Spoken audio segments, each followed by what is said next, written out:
Good morning. We have some question period just about to begin, about to commence. They're singing, doing their old Canadas. Somehow copy, I don't know. So, ethics committee today. There's a big excitement. A bunch of committees were canceled today. A bunch of committees were canceled the other day. I think today's speech on MP Jim Carr, who passed the other day, or tomorrow, I'm not sure, some private members' motions here. I see this is up.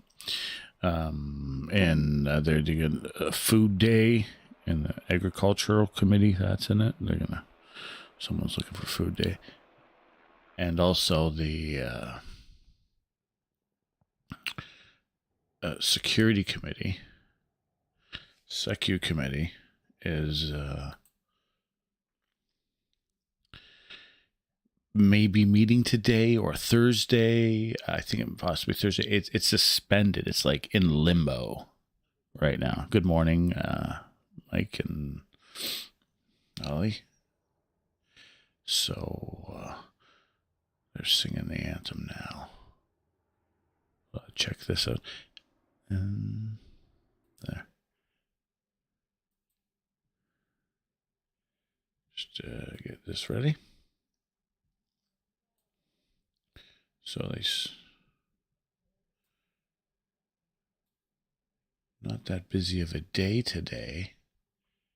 And it's the last week of Parliament. So there's no Parliament. And for 6 weeks. And this is the last week. It doesn't seem to be. I think they're going to go late today.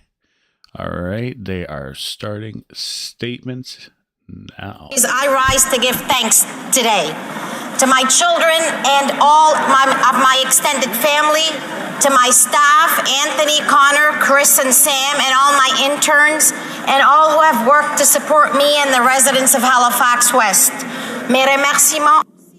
My thanks also to everyone who helps us on the Hill, Maxime in the private members' business office, our committee clerks, and all the analysts and interpreters. And our pages, et mes collègues and my colleagues, MPs and senators from all parties. Working together in 2023, and especially as Bill S-246, a perfect complement to my own Bill C-268, respecting Lebanese Heritage Month, passes and proceeds to this place. I wish everyone the blessings of the season. Let us spread kindness, compassion, and love. Joyeux Noël and Happy New Year. The Honourable Member for Edmonton West. Thank you, Mr. Speaker. I rise to recognize two veterans from Edmonton, John Kennedy and Bruce Gibbon. John served for 2 decades with tours in Cyprus and Rwanda. After retiring, John helped found the Edmonton location of the Veterans Association Food Bank, serving as the Assistant Operations Manager. Bruce served for 23 years in the forces, including tours in Croatia, Sarajevo, and Haiti. Due to health issues from his service, Bruce endured extreme hardships, but with the help of another veteran, he was able to find a new focus, a new purpose in life, assisting other veterans like himself. Bruce became the operations manager of the food bank. Together with other veterans, John and Bruce assist hundreds of veterans with food hampers and programs to help them cope with life in the civilian world. Now, it's shameful that here in Canada, veterans are relying on food banks to get by. So thank heaven for John Kennedy and Bruce Gibbon for always being there to help veterans. Hear, hear. The Honourable Member for Etobicoke Lakeshore. Mr. Speaker, I rise today concerning the recent by-election in Mississauga Lakeshore. First, I would like to thank the former MP Sven Spengeman for his 7 years of stellar service. This week, we elected his successor. To all the volunteers and all of the candidates, my sincere thank you for participating in this election and working so hard. It was a tough election for many reasons, not the least of which there was 40 names on the ballot. For those of you who are trying to mock our democracy, it won't work, and please don't do it again. Soon we will welcome Mr. Charles Sousa to this House, and this is the last time I will be able to ever say his name in this chamber. Going forward, he will be the honourable member from Mississauga Lakeshore.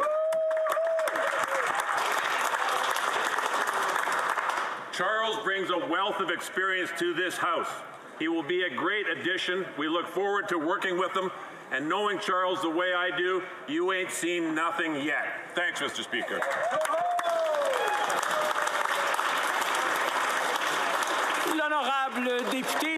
The Honourable Member for Beauport-Limoilou. Mr. Speaker, as we get ready to leave Parliament to spend the holidays in our ridings, I'd like to take a few moments to celebrate selfless giving. This is the generosity we find among people who get involved in their community with the sole purpose of helping others and seeing smiles on their faces. And when we think of generosity, we think of Santa Claus, and I know a Santa Claus, a good and generous man who I'm extremely proud of, who got involved wherever he went, from the Lower St. Lawrence to the North Shore to the Eastern Townships, with a few detours in Alberta and Africa. My father is Santa Claus. Colleagues, I may be no gift, but my father is. Let's each in our own way, like my father, be generous every day and only wish well for others. Happy holidays to everyone. I love you, Dad.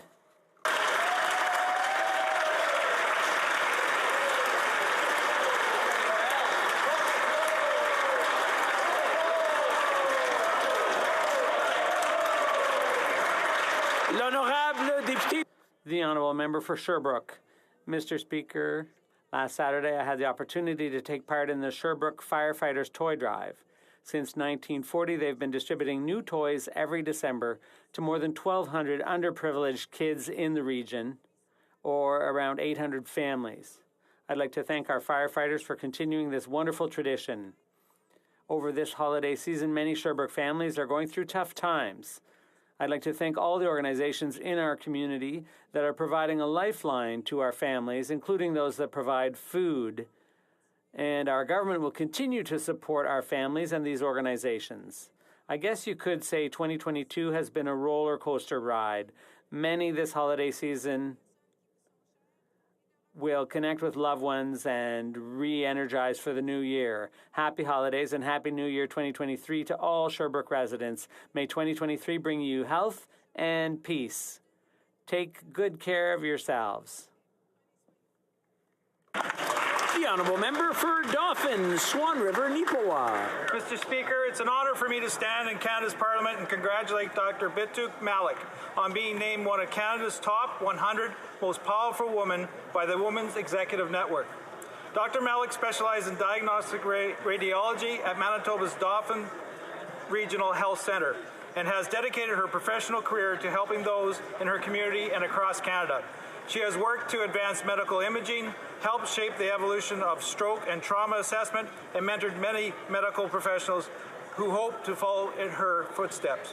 The rural Canadians who proudly call the Parkland region their home are truly honoured to have the world-class physician in their community. On behalf of all Canadians, I want to thank Dr. Malik for her contributions to her patients, to her community, and to medicine all across Canada. Congratulations on a well-deserved award. L'honorable député de Yukon. The Honourable Member for Yukon. Strange things done in the midnight sun by the folks who moil for gold, but the Arctic trails and the winter tales will make you long for the cold. The northern lights are beautiful sights for anyone to see. For a night on the marge of Lake Labarge in the Yukon is the place to be. Now, whether you come from Calgary to kick sled or flirt in the snows, or leave home in the south to roam up on air north, God only knows. Embrace the cold, and the land of gold will hold you like a spell. And then you will say, in your homely way, that you have never lived so well. On a Christmas day, you can mush your way over the Dawson Trail, lose a toe on the way, that's okay. It can go in the next cocktail.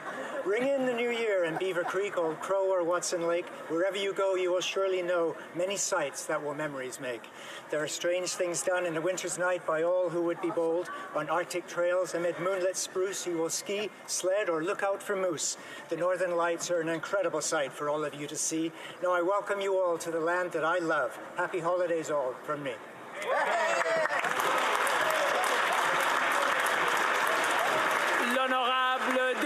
The Honourable Member for Sudbury. My community of Sudbury. The mission provides 2 meals a day, breakfast and dinner, 365 days a year. Over the past year, the number of meals has grown by 1,000 per month. With 90,000 meals being served yearly, as well as clothing, showers, and laundry facilities, the mission is a necessity for our community. It is a safe refuge in times of need for the people of Sudbury. Throughout the month of December, businesses and organizations from the community will be helping to serve meals to clients while raising important funds to ensure the mission is equipped for food and essentials throughout the year. Mr. Speaker, I want to highlight the important work being done by the Elgin Street Mission and the incredible team of volunteers. Without their dedication, the mission could not operate and support our community. The Honourable Member for Calgary Shepherd. I rise today to congratulate Véronique Brunel from Calgary Shepherd as the recipient of the 2022 Prime Minister's Award for Teaching Excellence in STEM. Véronique teaches at William Aberhart High School and has worked as a French immersion math teacher for grades 10, 11, and 12. Véronique is committed to innovation and her unique teaching style. It's not uncommon to see students writing on whiteboards, on the walls, and even on windows. Students are challenged, and she has worked hard to inspire and encourage her students in their university aspirations. Her encouragement has led to students joining the Wisest program at the University of Alberta that places high school young women in research labs, providing teens with an opportunity to work on campus in a science or engineering-related field. Congratulations again, Véronique. Your students, your teaching colleagues, and parliamentarians are proud of you. Félicitations, Véronique. Tes étudiants.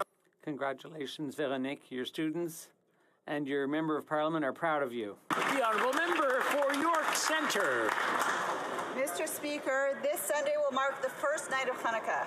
In my riding of York Centre and homes across Canada and around the world, millions of Jewish families will light the Chanukiah and celebrate the Festival of Lights. The light of the Chanukiah is a symbol of peace and life. As we add candles each night, peace and hope grow stronger and brighter. It is always light that triumphs over darkness.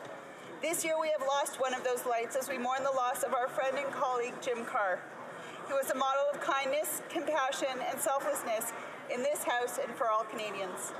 Jim's advice was always given with a love of life and country, a twinkle in his eye, a laugh, and a smile.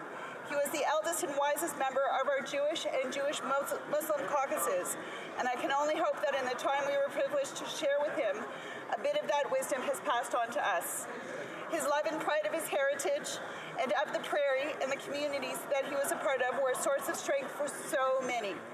As we prepare to celebrate Hanukkah, may Jim's family find strength and comfort from his light and the legacy he held in this House, in Winnipeg South Centre, and across Canada. May his memory be a blessing. Yehi zichro baruch. The Honourable Member for Calgary Confederation. Mr. Speaker, the building of coal plants in China and the war in Ukraine show Canada has a greater role to play in the global energy market. If we better supply the world with energy, oil, gas, and LNG, then dictators from oil-rich countries will not be able to fund their wars. If we better supply the world with our environmentally responsible energy products, then we can provide better alternatives to the resurgence of coal in China. If we better supply the world with our Canadian LNG, we can help make real progress on lowering emissions by providing a cleaner alternative to coal. If we better supply the world with Canadian energy, we create jobs in Canada. We can build better communities in Canada, and we can do our part for the environment and for social and for global security. We have the product, we have the people, we have the skills and knowledge. What we don't have is a government to champion Canadian energy. Hear, hear. The Honourable Member for Battle River Crowfoot. Mr. Speaker, the carbon tax is by liberal design an inflationary mechanism to drive consumer change. It has the stated goal of making Canadians pay more. Not only does it add directly to the costs of Canadians' bills, but the carbon tax adds to the cost of every step of the supply chain. Take a loaf of bread, for example. You pay the carbon tax on the inputs to grow the grain, then again to harvest the grain. You pay it on transportation and then to heat and store the grain. Then pay for it on the equipment to process that wheat into flour, bake it into bread, transport it to the warehouse, and then to the store.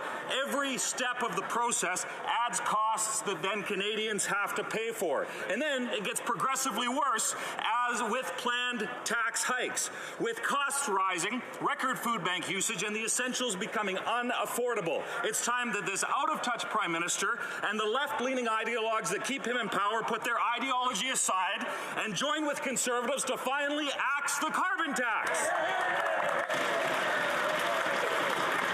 The Honourable Member for Mount Royal.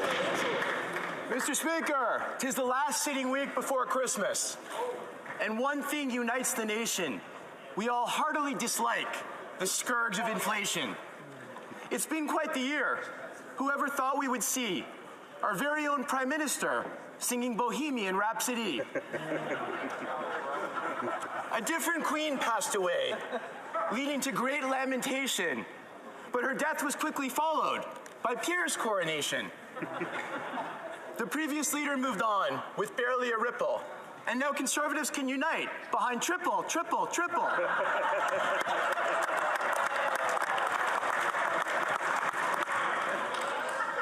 Pour Noël, le Bloc...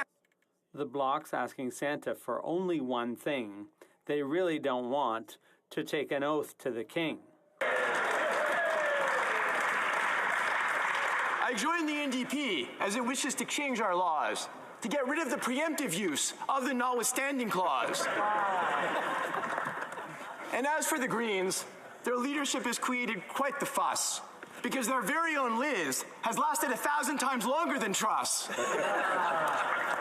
With Hanukkah, Christmas, and festive times about to occur, I wish all my colleagues and Canadians a happy and healthy new year.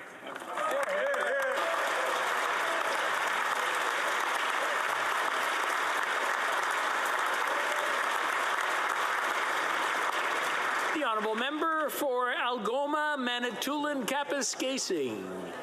Mr. Speaker, we have a duty to take bold action to address the climate crisis, build a strong economy, while creating a work environment that allows women to thrive and close the gender wage gap. By embracing just transition, we can create the green energy jobs of the future and attract more women into the skilled trades. We can lift women and their families out of poverty, providing them with training and sustainable job opportunities currently not offered in our traditional natural resources sector. This work must start now. Just transition legislation should focus on delivering a credible plan for clean energy jobs, provide training programs for women in the industry, and create affordable childcare spaces that responds to the reality of shift work. Organizations such as the Alberta Federation of Labour have been clear that just transition legislation can no longer be delayed. Canadians know that we need to deal with climate change, and we must do all that we can to ensure that women are at the forefront of this new energy economy. Thank you, Mr. Speaker. And The Honourable Member for Belleuil-Chambly. If I understood correctly, Mr. Speaker, this will be our last sitting of 2022, and if you don't mind, some fresh air would do everyone some good. But meanwhile, not much has been settled. There's been a lot of theatrics, but not that much sincerity. I have the duty and the wish to tell people to take care of themselves. The healthcare system is no place to celebrate the holidays, and desperate people are crossing the border at Roxham Road. The French language is in jeopardy, and that's no gift to offer anyone. But if sleeping on it helps, let's take a few nights off. And I wish all my colleagues here in the House a very Merry Christmas. Yes, Christmas. and happy 2023. And the last word is for you and the staff of Parliament, from the kitchen to the pages, from security to you yourself. Your patience and your smiles remind us that we are there for the good of everyone. So to everyone and to Quebecers, happy holidays. The Honourable Member for Lanark, Frontenac and Kingston. 'Tis just before Christmas, and 'tis both strange and true, that our home's Yule colours will be yellow and blue. That's not red, green, and white, so let me explain that our house is home to 6 guests from Ukraine. It was back in the spring that from Dnipro they flew, 2 parents, 3 children, and a babushka, too. Our hometown of Perth is a welcoming place. You'll fit in regardless of language or race. Our guests live in our house. They've helped deck the halls, the kids making snowmen and throwing snowballs. But when those 3 kids nestle snug in their beds, it's visions of home that must dance in their heads. And how does a mum focus on the right gift to buy when back home the missiles still drop each day from the sky? And then there's Dad, who deserves admiration. He must balance his duties to family and nation. For exiles, no Christmas can truly be mellow. So our Christmas this year will be blue and yellow.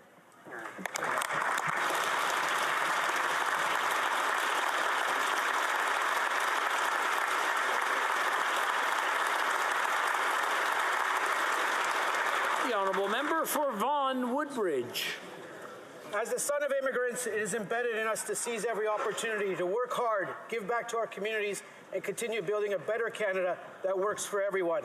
A simple teaching that has become a beacon for many and a reason for the residents of Mississauga Lakeshore to elect a new MP, my dear friend Charles Sousa. Mr. Speaker, on this side of the House, we know that a prosperous future for all Canadians requires responsible leadership and targeted support. That is why we show up. Our Prime Minister was in Mississauga Lakeshore, unlike the Leader of the Opposition. Plain and simple, our government has been there for Canadians through every challenge by putting more money back in their pockets when they need it most. Our commitment is unwavering. This Christmas, families in Mississauga Lakeshore, Vaughan Woodbridge, and across the country will continue to receive direct support from the programs our government has put forward. Programs the people of Mississauga Lakeshore clearly support. To all Canadians, those residents in my wonderful riding of Vaughan Woodbridge, for a year, thank you, led by your generosity and compassion. Merry Christmas, Bon Natale, and Happy New Year. Oral questions. Question orale. The Honourable Leader of the Opposition.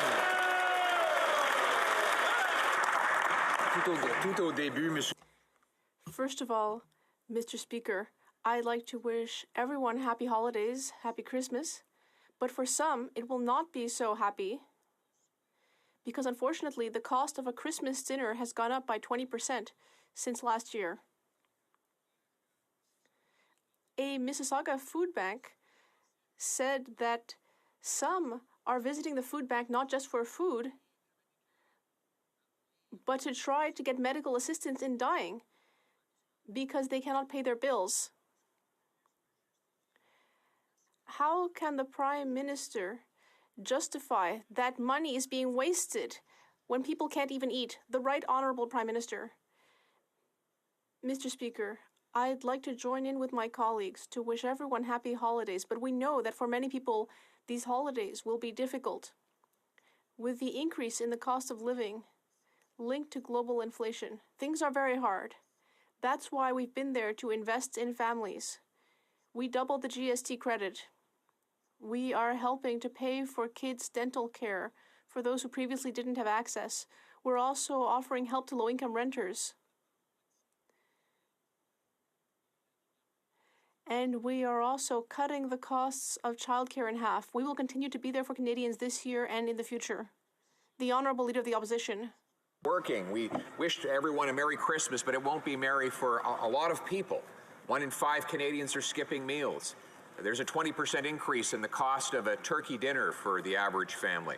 And one Ontario Food Bank CEO said, clients are telling us they're considering medically assisted dying or suicide because they can't live in grinding poverty anymore. This is after 7 years of this Prime Minister. He can promise whatever he wants, but these are the results he's actually delivered. How does he justify the $4.6 billion of waste when people cannot afford to eat? The Right Honourable Prime Minister.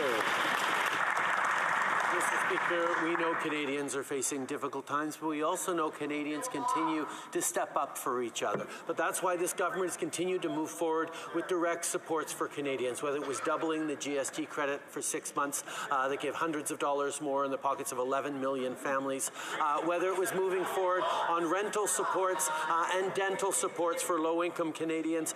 These are things that the Conservative Party voted against, but we're delivering $1,300 over the next 2 years for families to help with bills on dental. We're delivering $500 on rental. We're going to continue to deliver for Canadians through this tough time. Honourable Leader of the Opposition. What he has delivered is a 40-year high in inflation, the fastest rising interest rates in Canadian history. 1 in 5 Canadians not able to afford food. And what for? Well, according to the Auditor General, there's $28 billion of suspicious spending and another $4.6 billion of outright waste. Money that is driving up the inflationary crisis that Canadians are paying for right now. He gave checks to dead people and prisoners, Mr. Speaker. When will he recover the $4.6 billion of wasted money the Auditor General identified? Honourable Prime Minister. Speaker, Canadians will remember that when we hit the challenge of the pandemic, we needed to be there for each other, and this government made the decision to move quickly to support Canadians, to support families, to support workers, to support seniors, to support youth, to move forward on supporting small businesses, not only so people could get through the pandemic and the health crisis that it was, but also so we could weather the economic storm that came with it. And that's exactly what we did, seeing our economy come back faster than most of our fellow economies around the world. We're going to continue to support Canadians and make those investments that keep a better future. Honourable Leader of the Opposition. Except the money went, according to the Auditor General, 1,500 prisoners got the money. Dead people got the money. $660 million of the money is under criminal investigation, and $4.6 billion was wasted altogether. Now, Mr. Speaker, the question was very simple. On what date will this Prime Minister and his government recover the $4.6 billion of waste identified by the Auditor General? The date. The Right Honourable Prime Minister. Mr. Speaker, Canadians, like the Canadians in Mississauga Lakeshore, recognize the rhetoric from the Leader of the Opposition for what it is, proposing cuts in Canadian pensions, proposing cuts for EIs, proposing to do less for Canadians who need it. They voted against supports to make sure that families could send their kids to the dentist this year and next. These are the kinds of things that Conservatives continue to propose in their cuts and austerity approach. On this side of the aisle, we'll continue to be there to support Canadians who need it, because that's who we are as Canadians. We support each other. The Honourable Leader of the Opposition. This from a Prime Minister who's deliberately driving up home heating bills this winter. Home heating bills are expected to double right across the country. 40% of Atlantic Canadians live in energy poverty. Rural Canadians in Northern Ontario forced to heat with oil will have to pay more as well. And now the Liberal NDP plan is to raise prices further by tripling the carbon tax. Will the Prime Minister tell us exactly how much his carbon tax will cost the average Canadian family in higher home heating bills this winter? The Right Honourable Prime Minister. Mr. Speaker, the carbon price in Atlantic Canada doesn't kick in until the spring, so it won't cost them any more this winter. If he had actually paid attention instead of sharing disinformation with Canadians, he would know that. The reality is we are delivering a price on pollution that not only makes sure we're protecting our future against climate change, but we're putting more money in the pockets of hardworking Canadians to support them through this transition. That's what our price on pollution does. That's what it will continue to do to support Canadians while we fight climate change. The Honourable Member for Belleuil-Chambly. Mr. Speaker, let's try to get into the holiday spirit. The Prime Minister received a generous invitation from the provincial premiers. A little bit like a family dinner. They might tell them about a sick aunt or uncle. They might tell him that it's expensive, and he might find the conversation boring, but he can't turn it down. Because in the holiday spirit, The Prime Minister should accept the invitation from Quebec and the provinces. Will he? The Right Honourable Prime Minister. Mr. Speaker, in the history of our country, no Prime Minister has met with the provincial premiers regarding a health crisis as I have. I will continue to meet with them regularly, and I am looking forward to meeting with the Premier of Quebec in a couple of days to discuss Quebecers' concerns and to discuss how we will continue to work together. We know we need to improve our healthcare system, and the federal government will be there to support provinces while they make these improvements. We know that's important for families throughout the country. The Honourable Member for Belleuil-Chambly. Well, the Prime Minister seems to be mixing up a party and a one-on-one conversation. I'm sure he's too polite to make such a faux pas. There's a lot to be mentioned at this family dinner. There are cousins who are waiting on a stretcher in a corridor, an uncle who's waiting for a kidney transplant, someone's kid who has a respiratory virus, someone else who's facing a serious mental health crisis. The premiers want to talk about that at the family dinner. Does the Prime Minister really not want to meet them? The Right Honourable Prime Minister. Mr. Speaker, we know that Canadians need an improvement to our health system. Too many people don't have access to a GP. Too many people need to wait months or even years for a mental health appointment. And we know that people are still standing in line for extended periods of time. The federal government has invested $72 billion additional dollars in the health system over the years, and we will be there to invest more. But Quebecers and Canadians know that it takes more than money, it takes results, and that's what we're working on with the provinces. Burnaby South. We have a crisis in our healthcare system that is impacting children. Children are suffering. And the Prime Minister says that because of an impasse with the premiers, that he can't do anything. I want to remind the Prime Minister that he promised in the last election to hire 7,500 more nurses and doctors, a promise that if he kept, would absolutely help in dealing with this crisis. So my question is, did he mean what he said? The Honourable Prime Minister.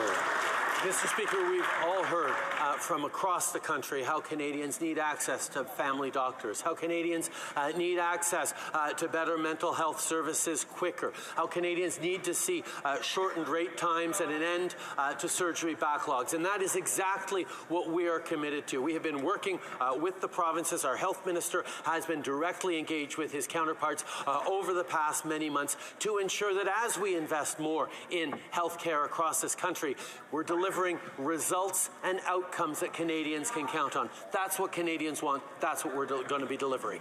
Honourable Member for Burnaby South. When I'm Prime Minister, I will keep my promises. Now, another promise, let me try again.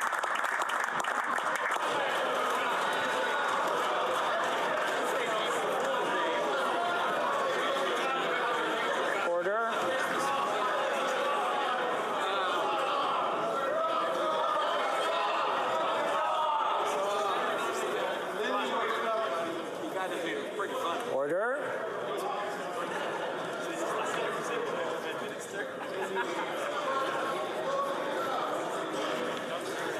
Okay, I know everybody is excited and Christmas is coming.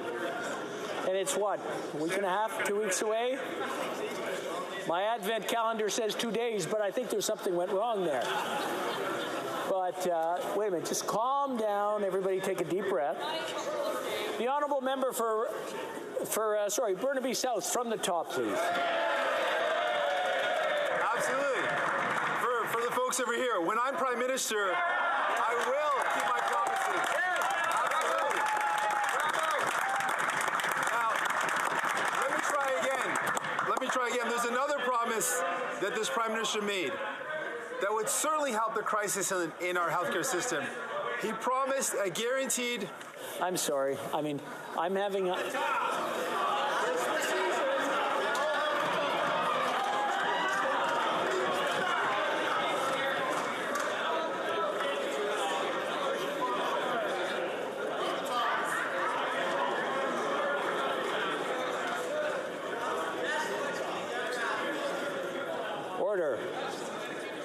Order. Order. Order. The honourable member for Burnaby South, please, from the top. We'll try it one more time. Now we know that there's some people in this chamber that like the number 3. So when I'm Prime Minister, I will keep my promise. Here, here. But let me try again. There's another promise the Prime Minister made that would certainly help in this healthcare crisis. He promised a guaranteed wage of at least $25 an hour for long-term care workers. Now, this would help free up spaces in the hospital so seniors could go into a long-term care home and get the proper respect and treatment that they need. Yes. Now, did the Prime Minister mean what he said, or was he hoping that a fight with the provinces would mean that he didn't have to deliver on this promise either? Here, here.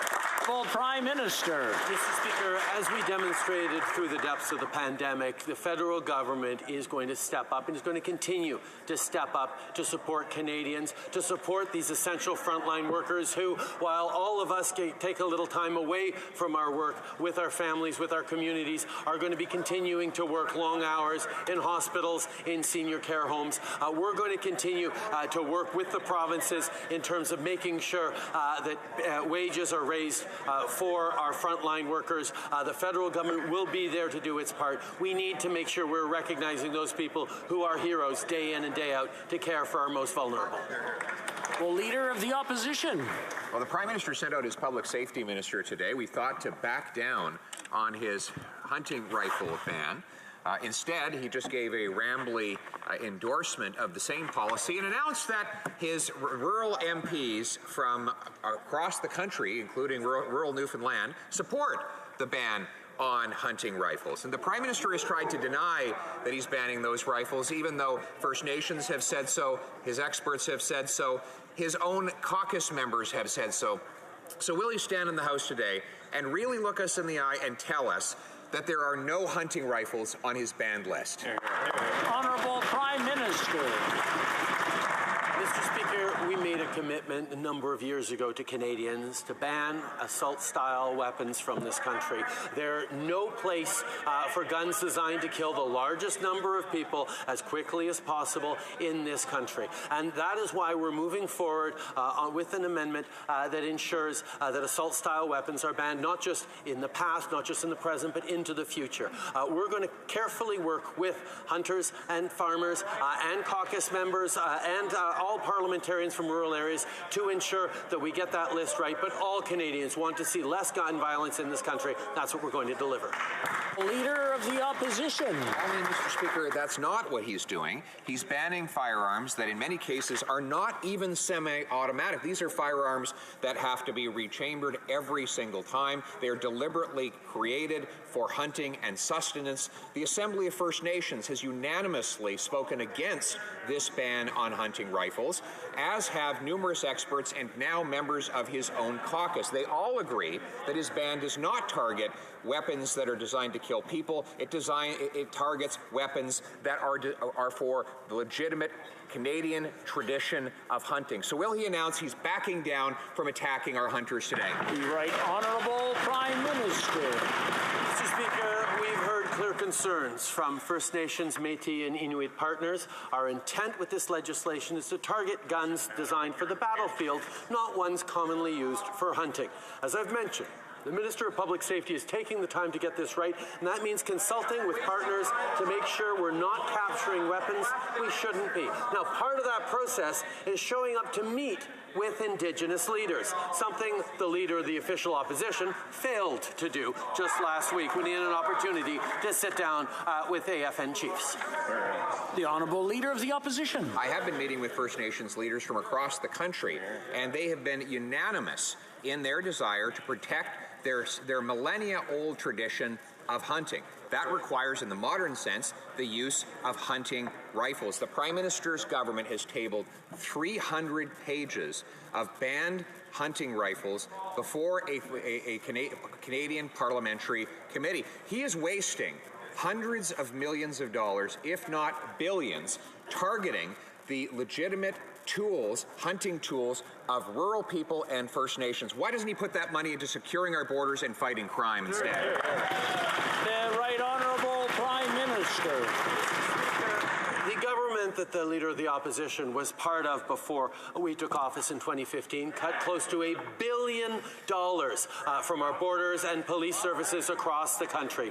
We, on the contrary, have been investing to restore that funding, even as we move forward close to $1 billion on keeping our communities safer. We also have invested massively in our border protection to ensure, for example, that last year we were able to collect double the amount of illegal firearms trying to cross our borders as the year before. We will continue to protect our borders. We will continue to protect Canadians. We will continue to move on gun control. The Honourable Leader of the Opposition. There's no question that his policies are more expensive than our policies, but they have delivered poorer results. Today, violent crime is 32% higher than when he took office. That includes a massive increase in gang violence. The head of the Toronto Police Force says 82% of the firearms that are used in crime in Canada's biggest city come smuggled in from the United States of America. They are not brought here by hunters from Cape Breton or rural Alberta. So once and for all, will the Prime Minister stop wasting money on hunters and go after the real criminals instead? Honourable Prime Minister. Mr. Speaker, the last Conservative government, of which their leader was a key part, slashed nearly $1 billion from our police and our borders. We're building back that capacity. We've invested nearly $1 billion to end gun violence and keep guns out of the hands of criminals since 2018 alone, including another $137 million for the CBSA in the fall economic statement to fight gun smuggling and trafficking, and it's working, Mr. Speaker. We doubled the number of guns interdicted at the border last year as compared to the year before. The Honourable Leader of the Opposition. Again, they're going after the innocent people rather than the real problem. Moving on to the heroes that protect our country and go to Veterans Affairs to get the services to which they are entitled. This government is now racking up an embarrassing and shameful record of having recommended medical assistance in dying. At least a half a dozen veterans now report that they have been advised that medical assistance in dying might be the best solution for them. Can the Prime Minister, having had time now, tell us exactly how many veterans have been recommended that their lives come to an end? The Right Honourable Prime Minister. This is absolutely unacceptable, and Veterans Affairs Canada is taking serious measures to ensure not only that this never happens again, but that any Veterans Affairs officers who have been making those recommendations irresponsibly and on their own no longer are in a position to make that. But I will highlight, Mr. Speaker, that we've invested over $10 billion in support for our veterans after 10 years of the previous Conservative government nickel and diming them and using them for photo ops. We will support our veterans as we've continued to do and respect the work that they've done. The Honourable Leader of the Opposition. This is from the Prime Minister who said that veterans are asking for more than he can give. This is from the Prime Minister. Is this a first Prime Minister who's ever presided over a Veterans Affairs Department that recommends that the heroes who served our country should get medical assistance in dying instead of being given a good life, the one that they have earned? One former soldier, current veteran, actually said the policy is triple D: delay, deny, and dead veterans. Mr. Speaker, the question is very specific.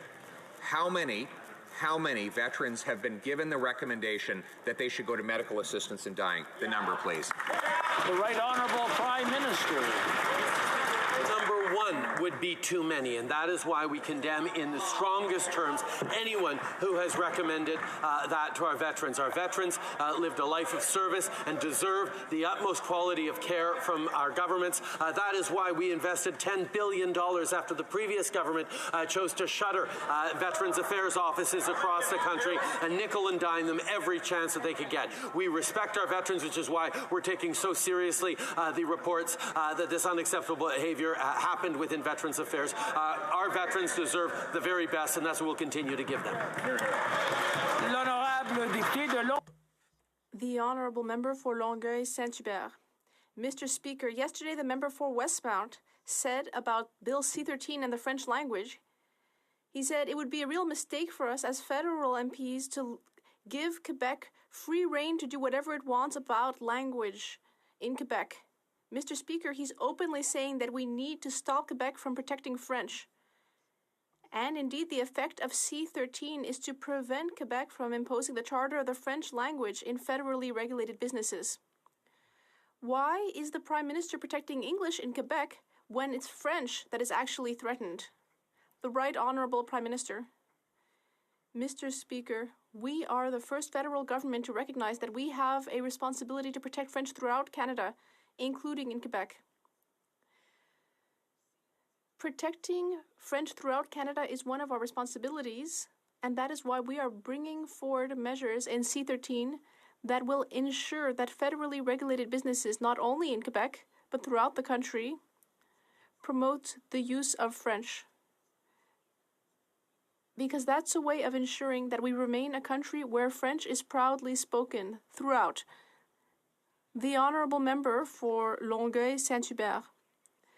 Mr. Speaker, let's review what happened. First of all, Quebec tabled Bill 96 to impose the charter of the French language on federally regulated businesses, and then just suddenly, as though by chance, the federal government decided to quickly table an official language reform, Bill C-13. No, it's not by chance. If we listen to what Liberals were saying at committee yesterday, C-13 is a reaction which aims to prevent Quebec from making French the only language in the workplace. Why does the Prime Minister refuse to accept a Quebec where everyone works in the only common language of Quebec, French? The Right Honourable Prime Minister. Mr. Speaker, for many years we have recognized that one of the federal government's responsibilities is to participate in protecting the French language in Quebec. Yes, the Quebec government also has a role to play, but the federal government as well. We will always respect provincial jurisdiction. That's why, when it comes to federally regulated businesses under federal jurisdiction, we will ensure that we respect the principle of French spoken in Quebec and also in other communities where French is spoken throughout the country. That's a way of protecting French throughout the country, and we're proud of it. The Honourable Leader of the Opposition. Our hospitals are overflowing. Children's hospitals being the worst case. I've seen it myself, taking my daughter to an emergency room, waiting with other small kids while there's a shortage. But ironically, we have the doctors. In fact, we bring in thousands of immigrant doctors to this country every single year, but only 41% of them are able to practice in this country. Only 36% of immigrant nurses have the license to practice. The federal government could encourage provinces to speed up recognition of foreign credentials, as we successfully did under the previous government. Mr. Speaker, why has this Prime Minister failed so miserably at doing so? The Right Honourable Prime Minister. Mr. Speaker, when it comes to encouraging the provinces to make improvements in healthcare, we're doing more than just encouraging them. We're saying that we will flow significantly more money to the healthcare systems across the country if they can ensure better results for Canadians, if they can ensure better outcomes, if they can ensure that Health Human Resources take advantage of the thousands of people who come from around the world wanting to work and build a better life in this country, including in our medical system. Mr. Speaker, we are serious about improving results for Canadians from healthcare systems across the country, and that's what we're standing firm on with the provinces. The Honourable Leader of the Opposition. He's had 7 years to get results, and he's gotten none. Now, all he can do is brag about how much money he spends without actually achieving real outcomes. Meanwhile, immigrants are forced to work in low-wage jobs, even though they are qualified to serve as doctors and nurses in high-paid positions in desperately needed places within our medical system. Less than half of nurses and doctors from abroad actually get a chance to work. The Prime Minister could make it possible by facilitating future immigrants preparing for credentialing before they even get here, providing small study loans for them to get them, and to get the province to speed up the recognition of credentials. Why won't he? The Right Honourable Prime Minister. Mr. Speaker, when it comes to getting provinces to speed up the recognition of credentials, I will highlight that it is an NDP government in British Columbia that has just taken significant measures to do that. And if the member opposite thinks he can convince his fellow Conservatives who happen to be premiers of provinces to accelerate those processes, it would be a welcome change from the kind of obstructionism and two-tier health care that the Conservatives continue to push. We're going to continue to stand with Canadians to ensure that we're improving and increasing opportunities for Canadians to get good health care and opportunities for new arrivals to work in the industries in which they are trained. The Leader of the Opposition. Speaker, there are now reports of Beijing-controlled police stations on Canadian soil. This, of course, would be a violation of international law. It is illegal for a foreign government to open a law enforcement office in another country without permission. And the last we checked, there is no permission for that to happen. So the question of the Prime Minister is very simple. How many diplomats from Beijing involved in these police stations has he ordered expelled from Canada? How many? Honourable Prime Minister. Foreign actors attempting to monitor, intimidate, or threaten Canadians is completely unacceptable. The allegations detailed are concerning, which is why we will never tolerate threats to Canada's national security or to the safety of our citizens and residents. The RCMP have announced that they are investigating these allegations, and I've asked officials to examine them very, very carefully. We will continue to work closely with our allies around the world to respond to illegal and unacceptable behavior by authoritarian states like China. The Honourable Leader of the Opposition. La question était combien? The question was how many. There are reports of police stations here in Canada working for a foreign state. That's illegal. It's not legal for a foreign government to have police stations here in Canada. The Prime Minister has been aware of this situation for at least a month. At least. Once again, the question, how many diplomats have been expelled from Canada since the Prime Minister learned of the existence of these stations? The Right Honourable Prime Minister. Mr. Speaker, the details of these allegations of interference are concerning. We will never tolerate Canada's national security being threatened or the security of our residents and citizens. The RCMP has announced that it will be carrying out an investigation on these allegations.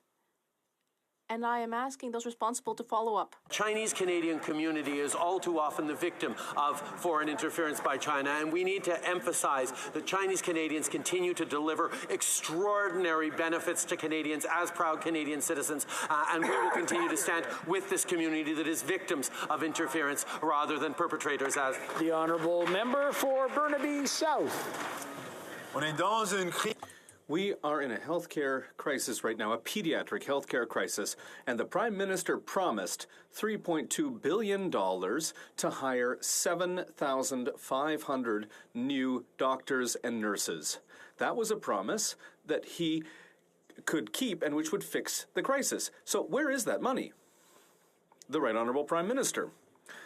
Mr. Speaker, we have made commitments to ensure that Canadians have access to family doctors, and we will keep those commitments.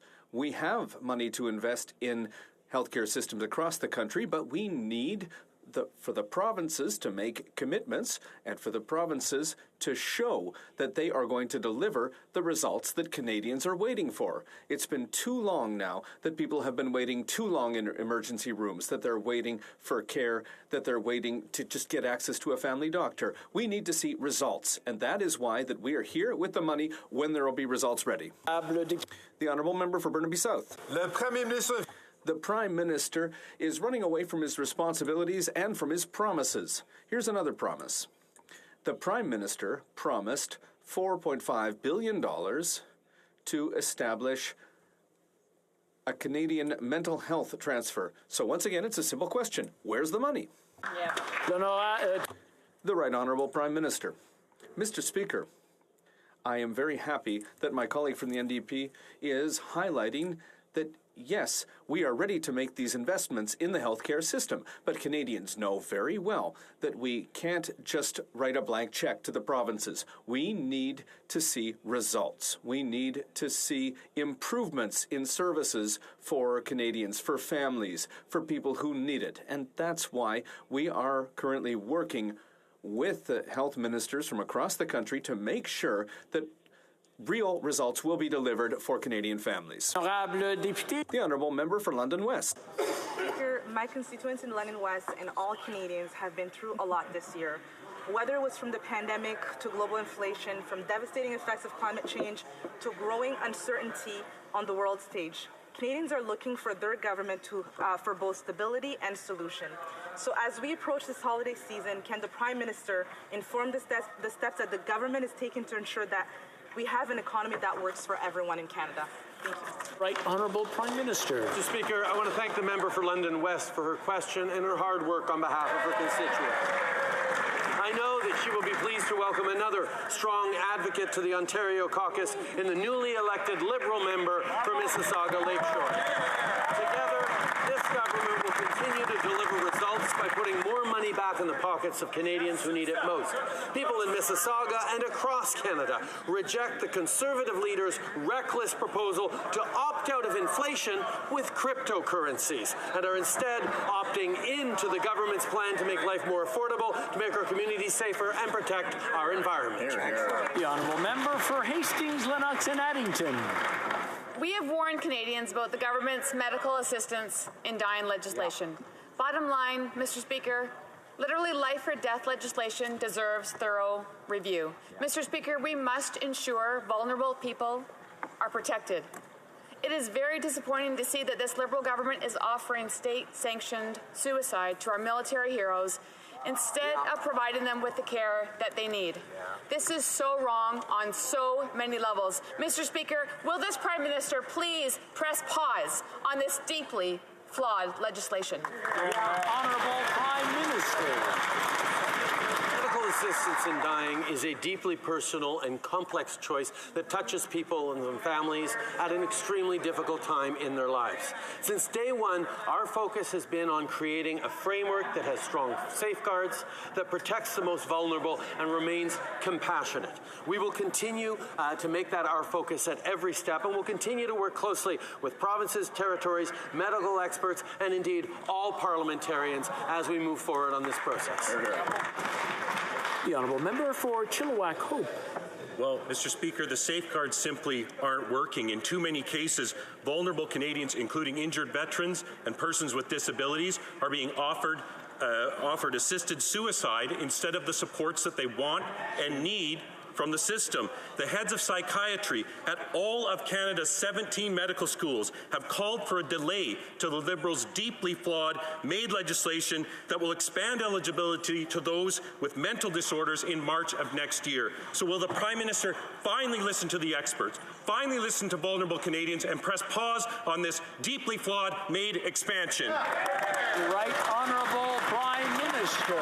Mr. Speaker, the safety and security of our most vulnerable must remain at the forefront of our considerations. We need to be careful and thoughtful in our approach at every step. That's why we're continuing to work with experts, including those at the front lines and those with lived experience, working with all parliamentarians, working with provinces and territories to ensure that there is a strong framework in place. The Honourable Member for Kildonan St. Paul. Mr. Speaker, in 2015, a Toronto man shot and killed his friend. He spent only 5 years in jail. Then he was charged in 2021 with another shooting. And while out on bail for that, he has now been charged for running a massive gun smuggling ring of the very guns that are being used by criminals like him to terrorize people in Toronto and Montreal and Vancouver and Winnipeg. This is what's going on in our cities, Mr. Speaker. Clearly, gangs are the problem. So why is the Prime Minister going after hunters? Right Honourable Prime Minister.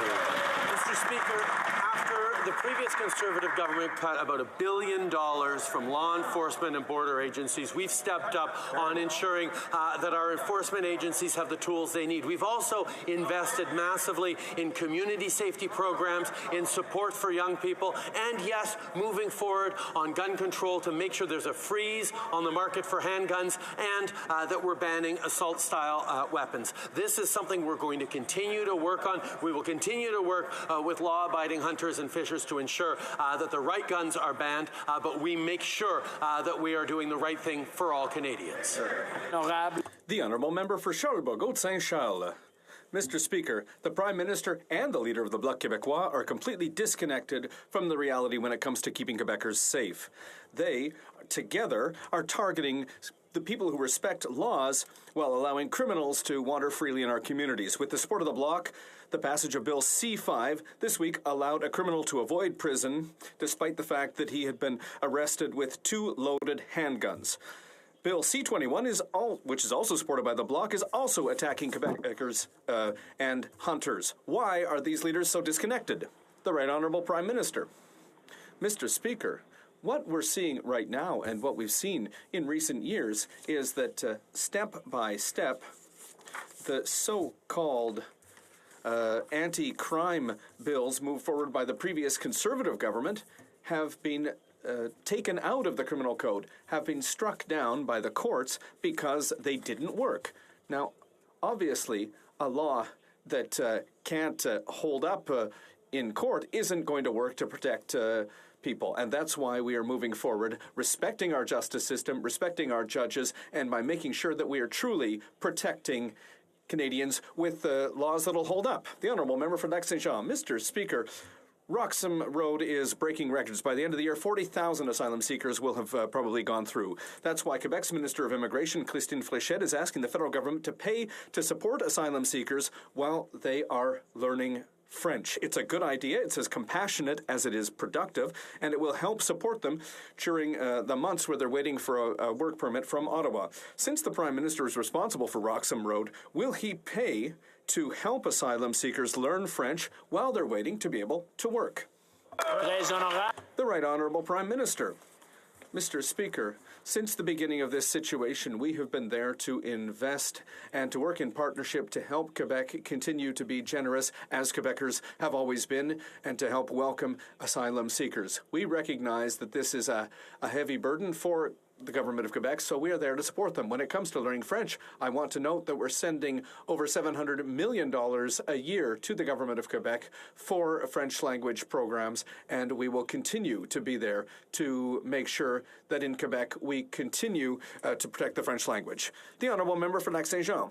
Mr. Speaker, when the Prime Minister says that he wants to see Quebec welcome 112,000 new arrivals every year, that's 112,000 plus the 40,000 who come in from Roxham Road. So while he's asking Quebec to welcome 152,000 new people each year, are there more investments in French language? Well, no. Will there be increases in healthcare? No. In a housing crisis, is there new money to help deal with the rising population? Once again, no. Mr. Speaker, does the Prime Minister know that immigration is real people, not just a number that's plucked out of thin air? The Right Honourable Prime Minister. Mr. Speaker, as I've just said, every year we send over $700 million to the government of Quebec for programs to promote learning the French language. And if they need more, they just have to ask.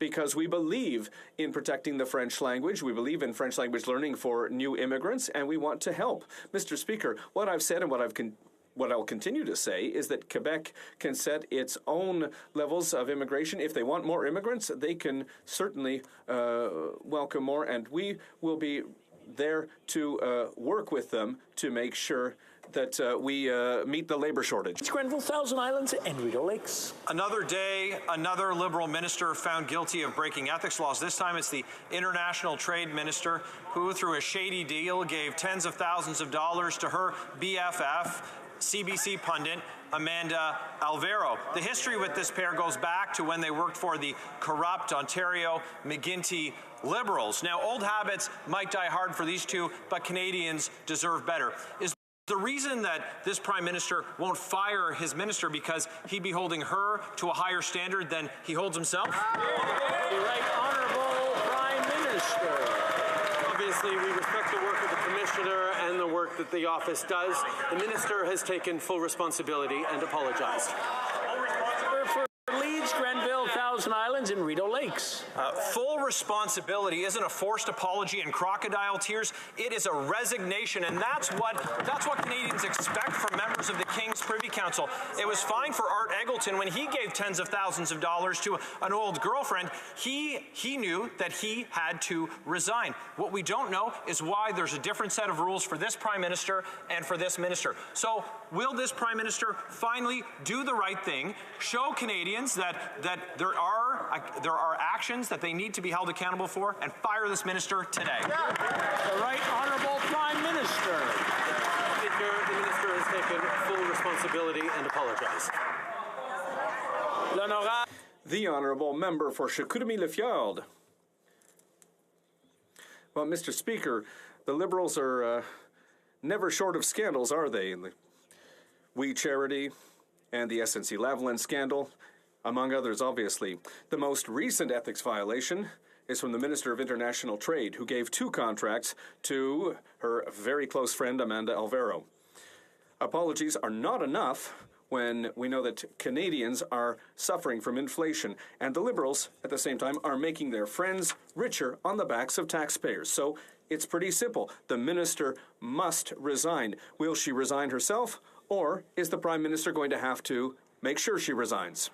The Right Honourable Prime Minister. Mr. Speaker, we respect the work done by the Commissioner and the work of his office.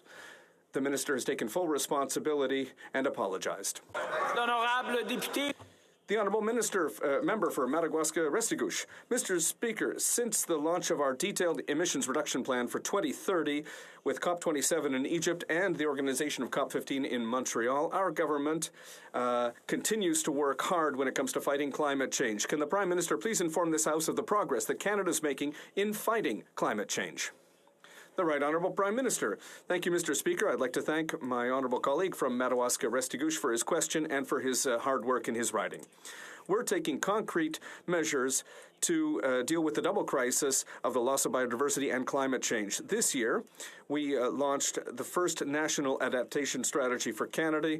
We've announced with 38 other countries that we will be ending by the end of the year all new support to the international fossil fuel sector without work being done to reduce emissions. We will continue to take ambitious measures to build a healthier future for all. Member for Foothills. The Liberals have found the solution to record-high food inflation.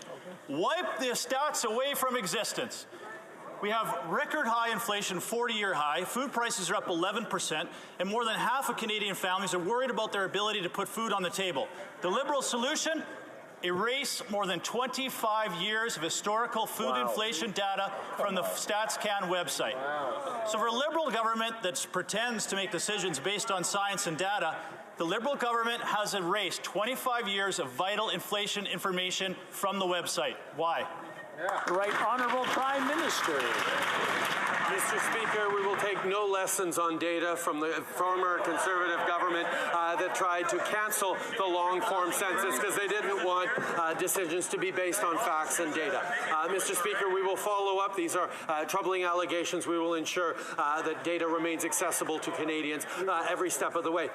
Mr. Speaker, Canadians are facing tough times right now, but the times would be even tougher if they'd followed the advice of the leader of the official opposition when he said to opt out of inflation, buy cryptocurrencies. They would have lost half their life savings. That's not responsible leadership, Mr. Speaker. The Honourable Member for Foothills. They're not allegations. The Liberals are covering up their inflation record by erasing 25 years of vital food inflation data from the StatsCan website. The Prime Minister cannot hide from those facts. The facts are tripling the carbon tax will cost a typical Canadian farmer $150,000 a year. The facts are researchers already said eliminating this data is making their research harder, and they no longer believe or trust the numbers coming from the Liberal government. Those are the facts. The Prime Minister can't hide from them. Why is he trying to cover up his inflation record by eliminating data from the StatsCan website? The Right Honourable Prime Minister. Mr. Speaker, obviously these are concerning allegations and we will be following up on them because we are the government that restored long-form census. We are the government that bases policy on data and evidence, and we will continue to. But talking about evidence and facts, Mr. Speaker, it's important for Conservatives to stop misleading Canadians. I'm sorry, but I mean, the odd cackle coming out or the odd heckle coming out is one thing, but when you're trying to drown someone out, that's really not polite and it's not parliamentary. If I can ask the Right Honourable Prime Minister, start from the top, please. Mr. Speaker, obviously these allegations are concerning and we will be following up on them. But Mr. Speaker, from the Conservative Party that continually waged war on facts when it was in government by eliminating the long-form census and not being transparent with Canadians, to continuing to try and mislead Canadians on the price on pollution that actually puts more money back in the pockets of hardworking Canadians every single year, actually 4 times a year now, because it's a way of both fighting climate change and protecting families' balance books. These are important things to continue to do. The Honourable Member for Immigrant. Mr. Speaker, we learned today that the Prime Minister is sharing power with the NDP. And it's 6 of one, half a dozen of the other. Whichever leader that the Costly Coalition chooses, the results are going to be the same. Billions of dollars in inflationary spending on the backs of Canadians who've never paid so much for their Christmas dinner, the worst inflation in 40 years. And so, Mr. Speaker, in 2023, who is going to be leading this Costly Coalition? The Right Honourable Prime Minister. Mr. Speaker, when the Conservatives complain that we are investing too much money to help Canadians, we understand that they are once again promoting austerity. Mr. Speaker, we are delivering $1,300 over the next 2 years for families who couldn't pay to send their kids to see the dentist. The Conservatives voted against that measure. $1,300 in the pockets of Canadian families who need it. And, you know, we've already seen tens of thousands of families take advantage of this program because it helps them. It helps them improve the health of their children, and it helps with spending. We are there to help Canadians. Vancouver, Sunshine Coast, Sea to Sky Country. Mr. Speaker, in my riding of West Vancouver, Sunshine Coast, Sea to Sky Country, many have long struggled with the high cost of housing. More recently, this is extended to the high cost for those that are renting. And that's why it's so important that our government introduced a top-up payment to the Canada Housing Benefit of $500, which passed in the House last month. Can the Prime Minister please tell us about when folks can expect to receive this benefit? Honourable Prime Minister. Mr. Speaker, I'd like to thank my colleague from West Vancouver, Sunshine Coast, Sea to Sky Country for his question and his hard work for his constituents. We know that higher rental costs are impacting so many Canadians across the country. That's why we brought in a $500 top-up to the Canada Housing Benefit, which will help almost 2 million Canadians who need it most. Just recently, I had the pleasure to announce that applications for the payment are now open, and I encourage those eligible to apply. Our government will always have the backs of Canadians. The Honourable Member for Winnipeg Centre. Mr. Speaker, yesterday family members and Indigenous leaders wrote an urgent request to ministers. They are asking this government to provide resources for searches of the Prairie Green and Brady landfills to find the remains of loved ones, and to invite the UN Special Rapporteur on the rights of Indigenous peoples to oversee the searches after the Winnipeg City Police said Indigenous peoples are on their own. The Prime Minister admitted the crisis of murdered and missing Indigenous women and girls and Two-Spirit people was a genocide.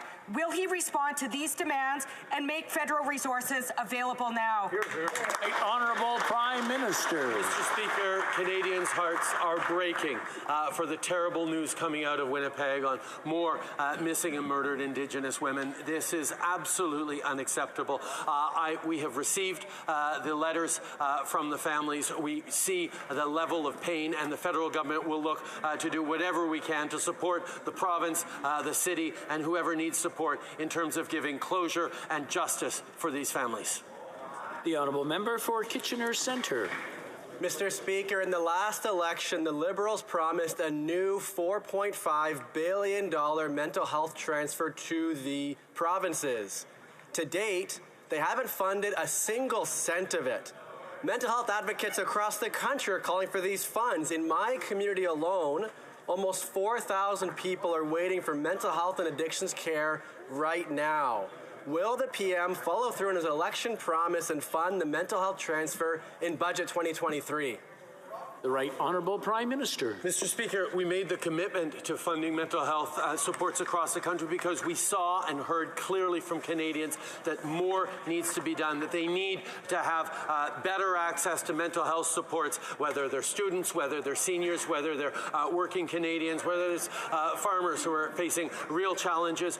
We know that being there for Canadians is essential. That's why we're working with the provinces to make sure they're delivering those mental health resources. And yes, we will be there with funding, and we need to see results and better outcomes for Canadians. Hear, hear. I'm afraid that's all the time we have for question period today. C'est tout le temps que nous avons. Conformément.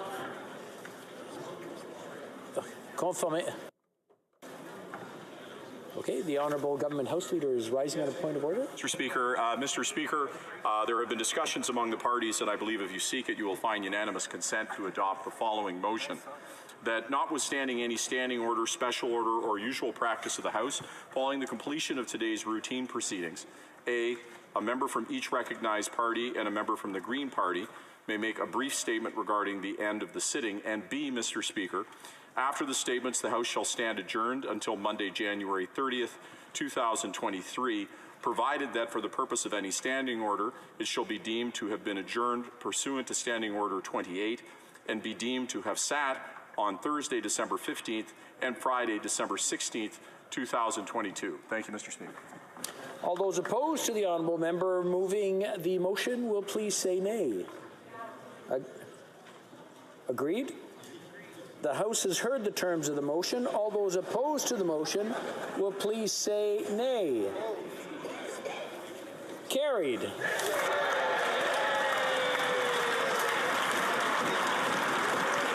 Pursuant to order made on Tuesday, December 13, 2022, the House will now proceed to the taking of the deferred recorded division on the motion to concur in the second report of the Standing Committee on Foreign Affairs and International